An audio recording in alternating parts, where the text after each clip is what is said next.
You're someone with a vision for your practice, for your side hustle, and for your personal journey. But when it comes to establishing your path on how to get to where you want to be with your practice, things get a little messy. You're also someone who'd prefer to go in person instead of to groups and listening to everyone else's story. To me, it sounds like you could benefit from one on one consulting with our experienced practice of the practice consultants. From $5.95 a month and up, you can work with a consultant that will give you more direction and practical, tried and tested tips matched to you and your goals. For more information, visit practiceofthepractice.com /apply. Again, that's practiceofthepractice.com /apply.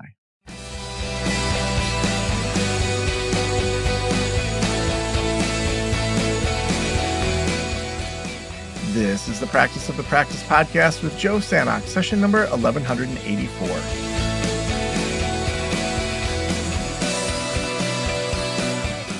I'm Joe Sanok, your host, and welcome to the Practice of the Practice podcast. This whole month, we have been talking about better mental wellness. This series has been all about just your mental wellness. It's been about your clients' mental wellness, just learning how we can live a better life as therapists, but also with the people that we work with. We've covered so many different areas. In episode 1181, we talked about healthy sexuality. We talked about how to work with highly sensitive people in episode 1179. We talked about deeper mindfulness in episode 1176. So a lot of deep learning, deep ways that we're thinking about the world. And that's why I'm so excited to have Dr. Lori Desautels with us today. Lori has been an assistant professor at Butler University since 2016, where she teaches both undergraduate and graduate programs in the College of Education. And her newest books, Intentional Neuroplasticity, Our Educational Journey Towards Post-Traumatic Growth, Connections Over Compliance, Rewiring Our Perceptions of Discipline, and her newest book, which just came out, Body and Brain Brilliance, A Manual to Cultivate Awareness and Practice for Our Nervous System, has been met with such acclaim.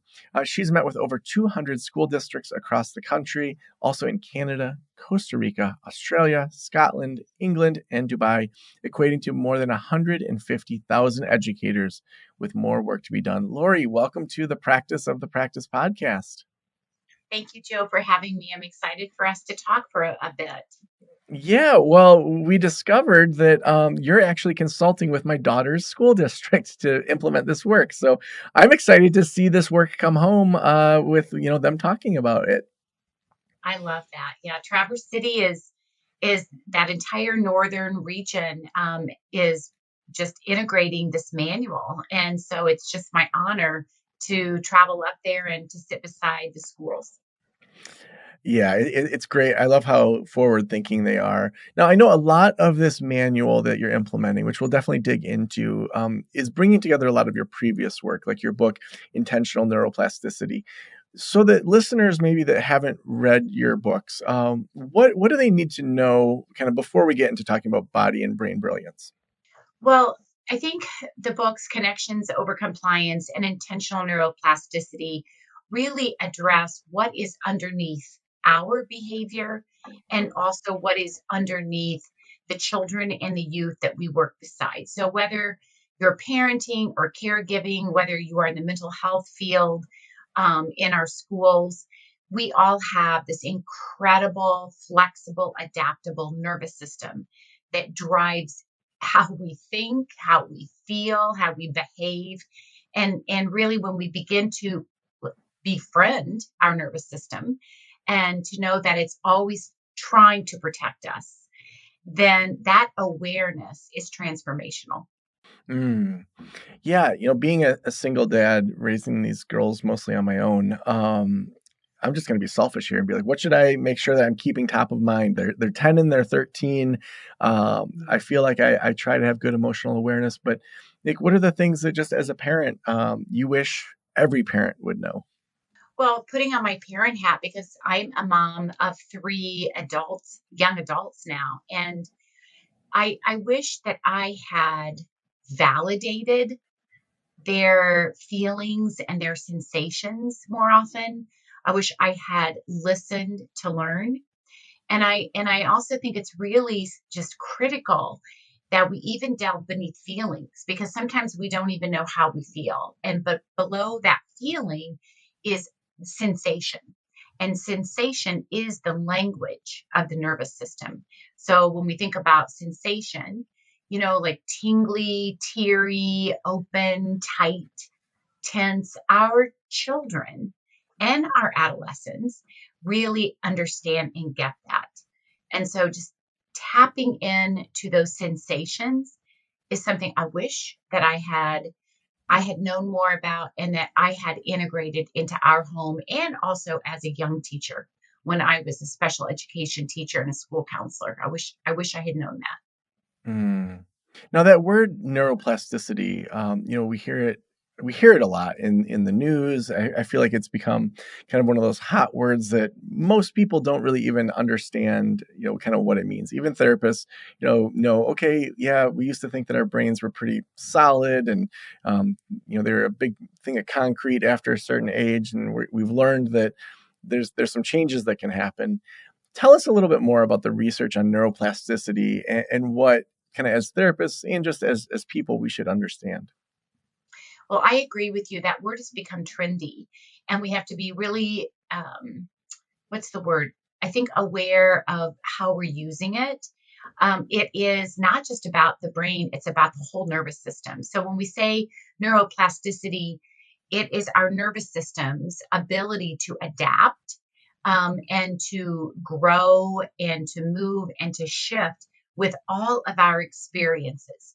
So those can be relational experiences, our external environment shapes, the plasticity of our nervous system, and then how we're feeling on the inside, which is interoception.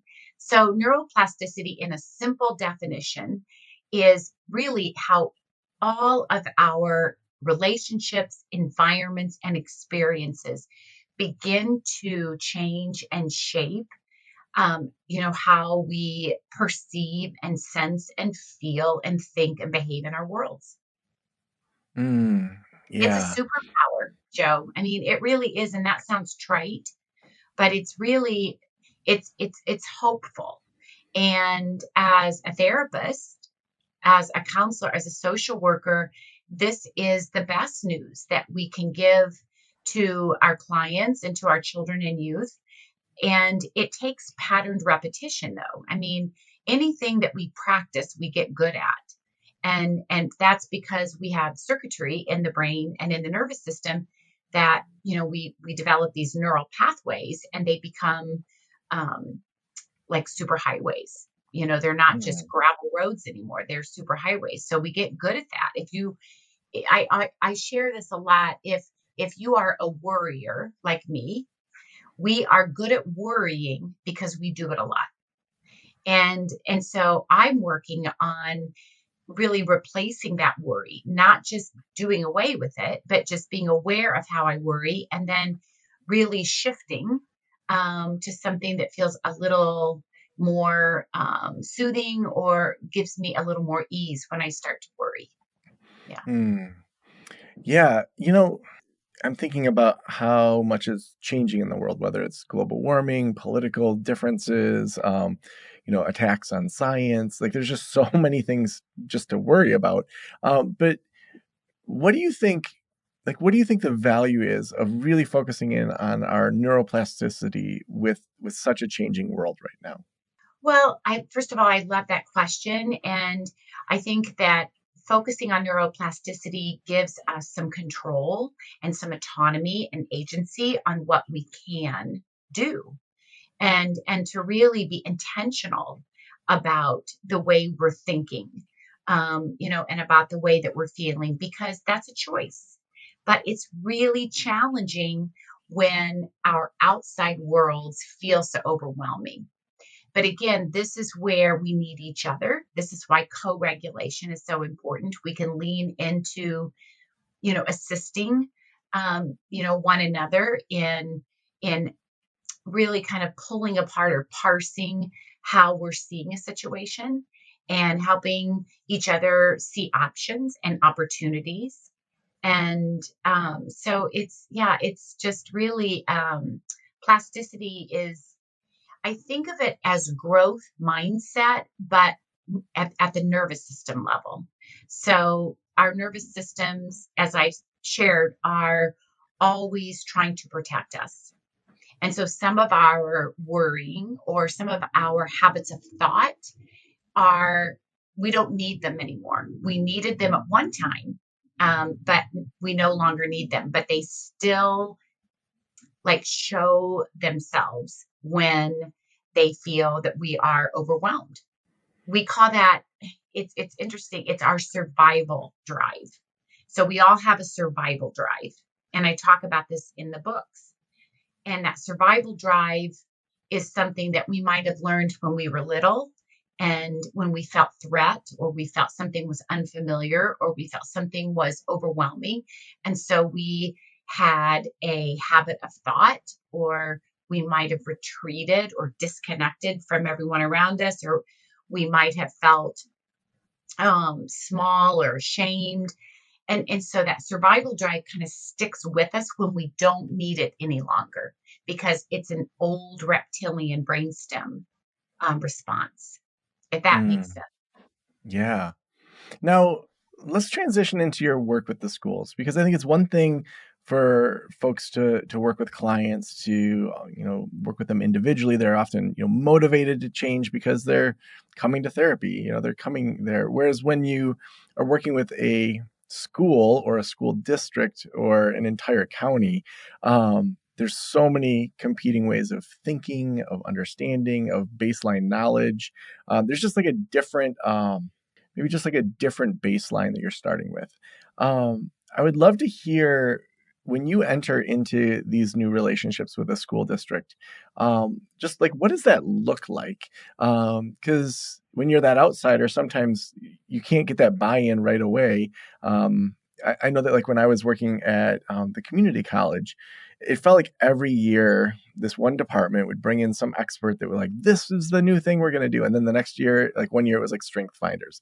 And then the next year it was like, no, we're not doing strength finders anymore. We're doing this other thing. And we just got weary of these experts that said this is the way to do it, and then the leadership wouldn't like stand behind it. So there's a lot in that question. Really, I think what I'm asking is, when you first come in, how do you come into a school district to work with them before you're even doing any teaching, to create vested interest in what you're teaching them? Well, first of all, you're exactly correct. Our educational system is filled with initiatives we add to educators' plates, not intentionally, but there's just so much, emphasis on testing and cognition and, academic growth. And so one of my roles in this incredible work that I'm doing right now is I'm back in the classroom, and that's by choice. So 2 mornings or 2 afternoons a week, I am in a large district right now here in Indianapolis in Lawrence Township, where I'm working in this entire year. I'm working in a fifth grade classroom. So I go in fact, I am going in this afternoon, and I'm on the ground level. That's my lab. It's a course release through Butler University, and I go in there and I co-teach, and so I can share and integrate the practices from the research I've been doing with my students. And we have wonderful afternoons, great mornings, and then some days these practices don't go so well. So I think the buy in for me when I travel to school districts around the globe is that I am in the classroom and that I'm not just some expert coming in and just sharing a new theory or a new practice, but I'm walking the walk. And I'm very grateful for that. So we know, and this is what when I begin with districts, I share that I am in the classroom, I share what I'm doing, but we know that our brain is built from the back to the front and from the inside out. And the brain stem is all about survival and safety. And then this limbic midbrain area is all about emotion, connection. And I'm being schematic. The brain does not work in regions or sections. So we have to, think about language here. But for us, in helping our students understand their language of the nervous system, this is super helpful. And then this cortex doesn't really come on board until, sometimes late 20s, early 30s, and sometimes early 20s. I mean, brain development is just like any other physiological development. I mean, it's not linear. It's, chaotic. And so right above our eyebrows is where we do life. It's where we do school. It's the home of our executive functions. So those are problem solving, emotional regulation, sustained attention, working memory, all of the things that we need academically, but also those emotional skill sets that help us create a pause and that help us to really be a little bit more reflective and to develop some empathy as we move into emotional regulation. So I think the buy-in comes from we focus on, we have to feel safe and we have to feel connected before we can learn. I mean, it's really that Mm. simple. If we're not feeling emotionally safe in our environments, and if we don't feel felt, we cannot access this cortex. We cannot get here. And it's true. Well, it's much that because children and adolescents are moving through nervous system development for 2.5, 3 decades, it's more vulnerable when those our children and youth don't feel as safe and as connected and purposeful. But it's true for adults too. If we don't feel safe, and if a teacher does not feel safe in their learning environment, emotionally safe, and they don't feel connected to their colleagues, then we don't teach well. And it's true of us in our homes. We don't parent well. We don't live life very well if we are not integrating that safety and connection and creating pathways to the cortex. Mm. It's interesting. Like 2 days in a row now, safety's been a big push, but for different reasons. Just yesterday, in our membership community, we had an expert, Kate Donovan, who we had on the show a while back. But she was talking about burnout and recovering from burnout, and we were talking through like the number one thing to do when you're recovering from burnout. And she was emphasizing safety, but it was interesting how she framed safety. It wasn't just like emotional safety, but it was literally like going around your house, and if there's a corner that you bump into every single day and it hits your hip, like put a pad on that or move that table, or like find ways to physically just make your body safer. Mhm. And I think it's one of those things we learn in undergrad, like psych 101, of just you can't get to any sort of emotional intelligence if you're not safe. But then we forget sometimes these really simple things. And it's always curious to me when different experts that I interview are saying the same thing, but from kind of a different angle.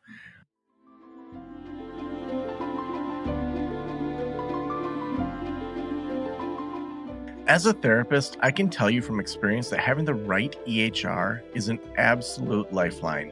I recommend using therapy notes. They make billing, scheduling, note taking, telehealth, and e prescribe incredibly easy. Best of all, they offer live telephone support. It's available 7 days a week. You don't have to take my word for it. Do your own research and see for yourself. Therapy Notes is the #1 highest rated EHR system available today, with a 4.9 out of 5 stars on trustpilot.com and on Google. All you have to do is click the link below or type promo code Joe on their website over at therapynotes.com and receive a special 2-month trial absolutely free. Again, that's therapynotes.com, and use promo code Joe on the website. If you're coming from another EHR, Therapy Notes will also import your demographic data quick and easy at no cost, so you can get started right away. Trust me, don't waste any more of your time and try Therapy Notes. Just use promo code Joe at checkout.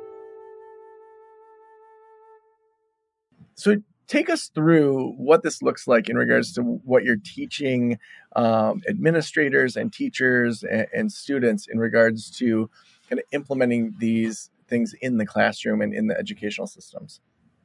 Well, and so let's think. So in a classroom, and this is true in our own home. So I think of you with your two daughters.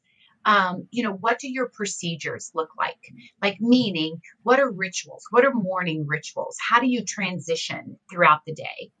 Um, how do we exit with our children? So, whether you are in a private practice, whether you are parenting, caregiving, or you're in education, our procedures, our routines are everything.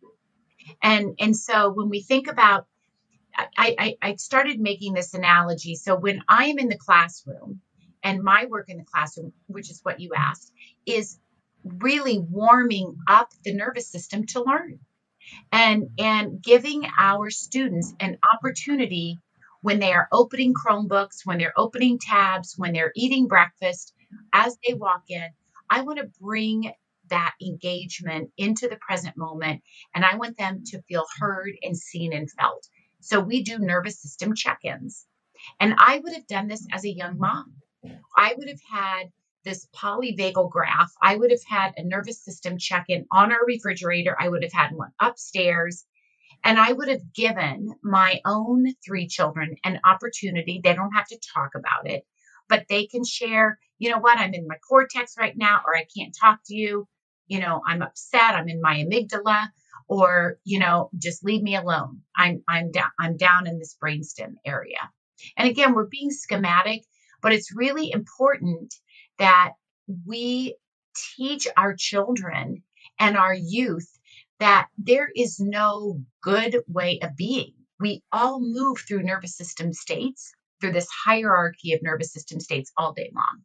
So as we think about what this work looks like, we in our classrooms start off a morning and afternoon. Sometimes I'm there in the morning, sometimes in the afternoons. And we start with practices that help them to be present in the classroom. First of all, they're not thinking about what just happened by the lockers or on the bus or at home. We bring that engagement in through focused attention practices, through a morning meeting where we're focused in on checking in with our nervous system. We talk about our ANDs. ANDs is our autonomic nervous system. There, we talk about our nonverbal communication. We do a check-in with how that we do a sensation wall, where they can draw their sensations. I would have done this as a parent too. And this is every practice I'm sharing right now is as much for adults as it is for children. So before we start a session with a client, check in. What sensation are you experiencing? We have a middle school student that I have it on my slide. Her sensation was tired, but when she drew it, there were big tears. It was all black. She drew it in black, a little bit of blue in the tears. It looked heavy. It looked dark. Those are her sensation words, teary, and the word was tired. So we learned so much about how she was experiencing her advisory or homeroom at the end of the day.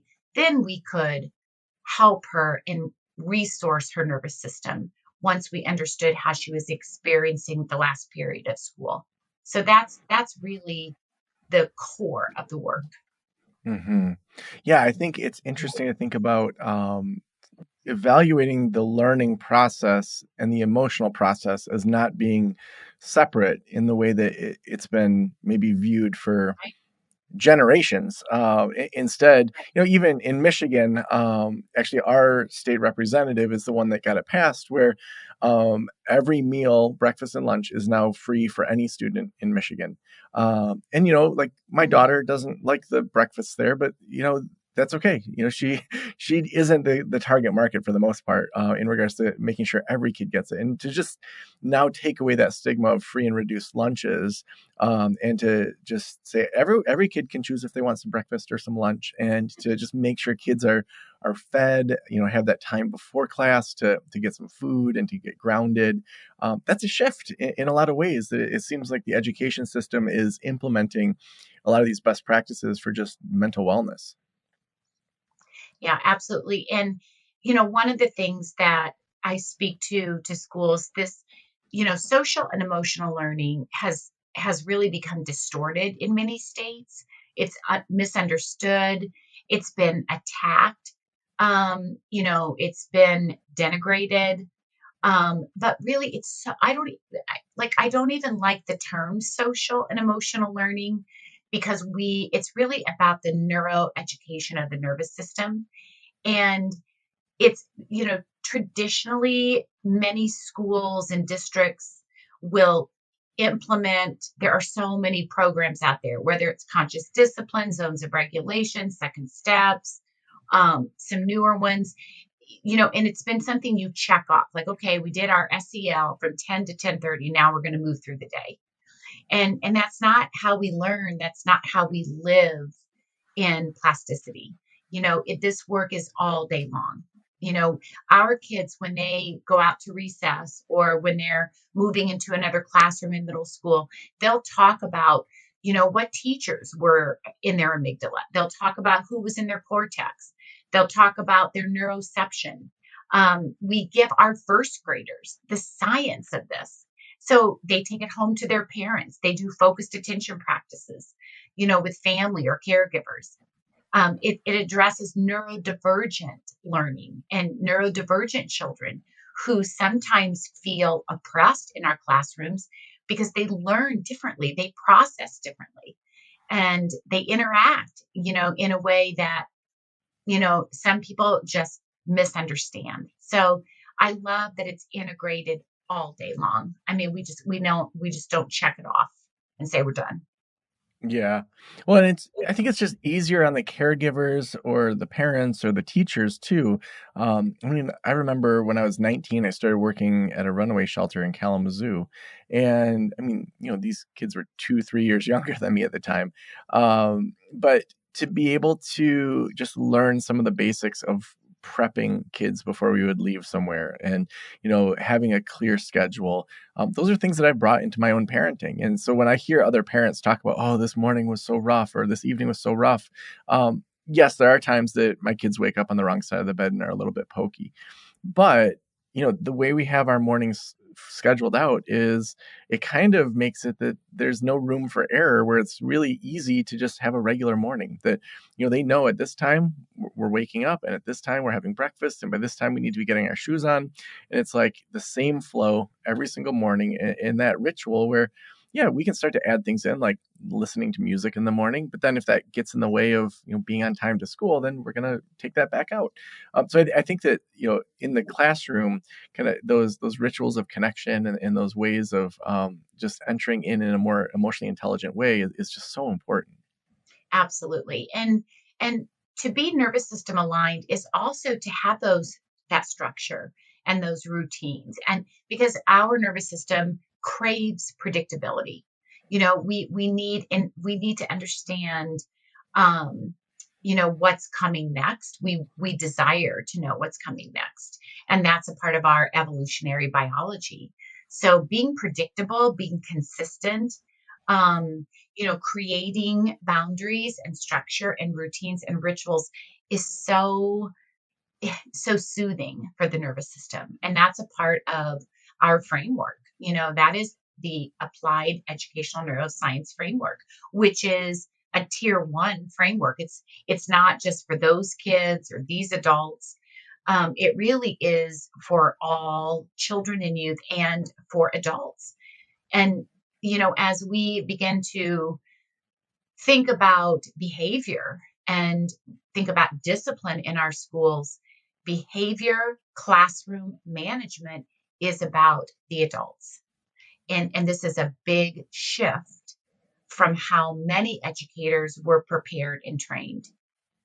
Emotions are highly contagious. I write about this in Connections Over Compliance. I write about this in Intentional Neuroplasticity. And we have to be aware as adults of our implicit bias.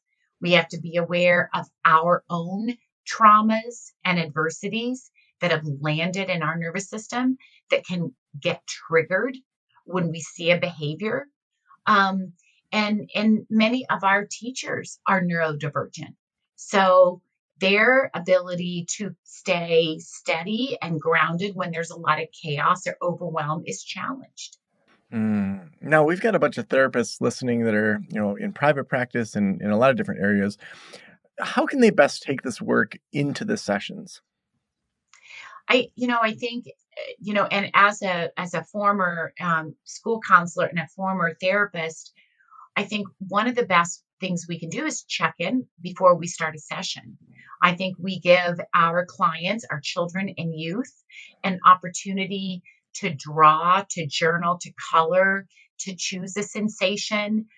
We know, so that's one practice. I mean, to have a sensation wall in your office, to have a sensation jar where kids can, draw out, or, we can just share how we're experiencing the world and our nervous system. Um, and we talk a lot about that in the manual. I mean, we have practices for adults, and then we have an adolescent section, and then we have a children's section. So it's really a touch point for all of us. And then, there's power and there's magic in our intentional breathing. And I even have a slide that says, there's magic in our exhale. And so we know that when we are extending and slowing down our out breath, that we begin to rid the nervous system of carbon dioxide. And so as a therapist, I would begin every session, just like we do in our classrooms, with focused attention practices. There are energizing ones that wake us up, and then there are steadying ones.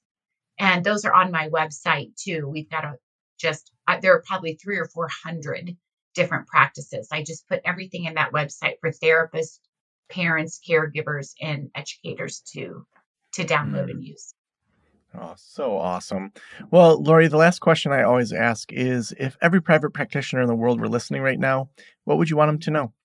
I think that I would want everyone to know that it's not about behaviors that we see. That's like looking at a body of water from an aerial view.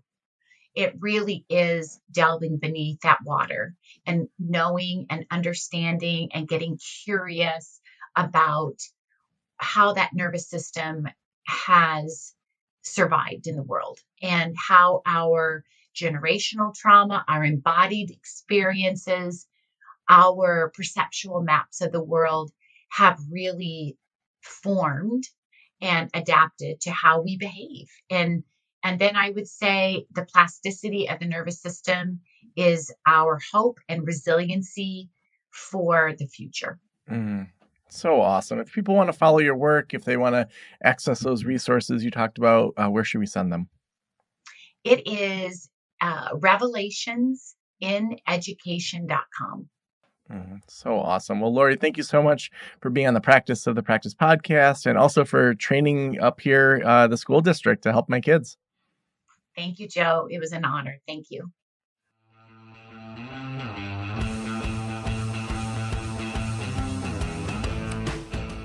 I think this is such a great example of doing work outside of our practices. And of course, Lori is a researcher and academic, doing all of these things. But, so often the work we do is just hidden inside of our counseling office. And that's totally fine. If that's all you want to do that well.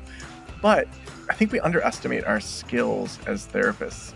I've long used the example of, we're good at crisis management. We're good at active listening. We're good at de-escalation.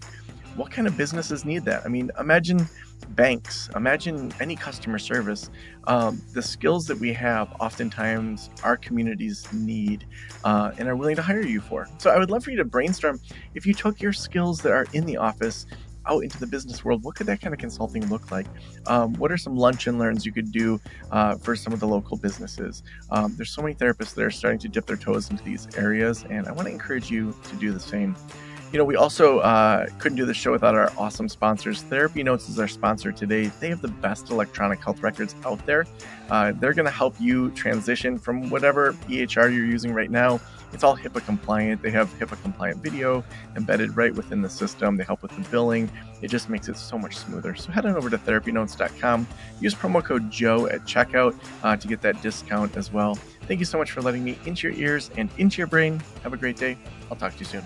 Special thanks to the band Silence is Sexy for that intro music, and this podcast is designed to provide accurate and authoritative information in regard to the subject matter covered.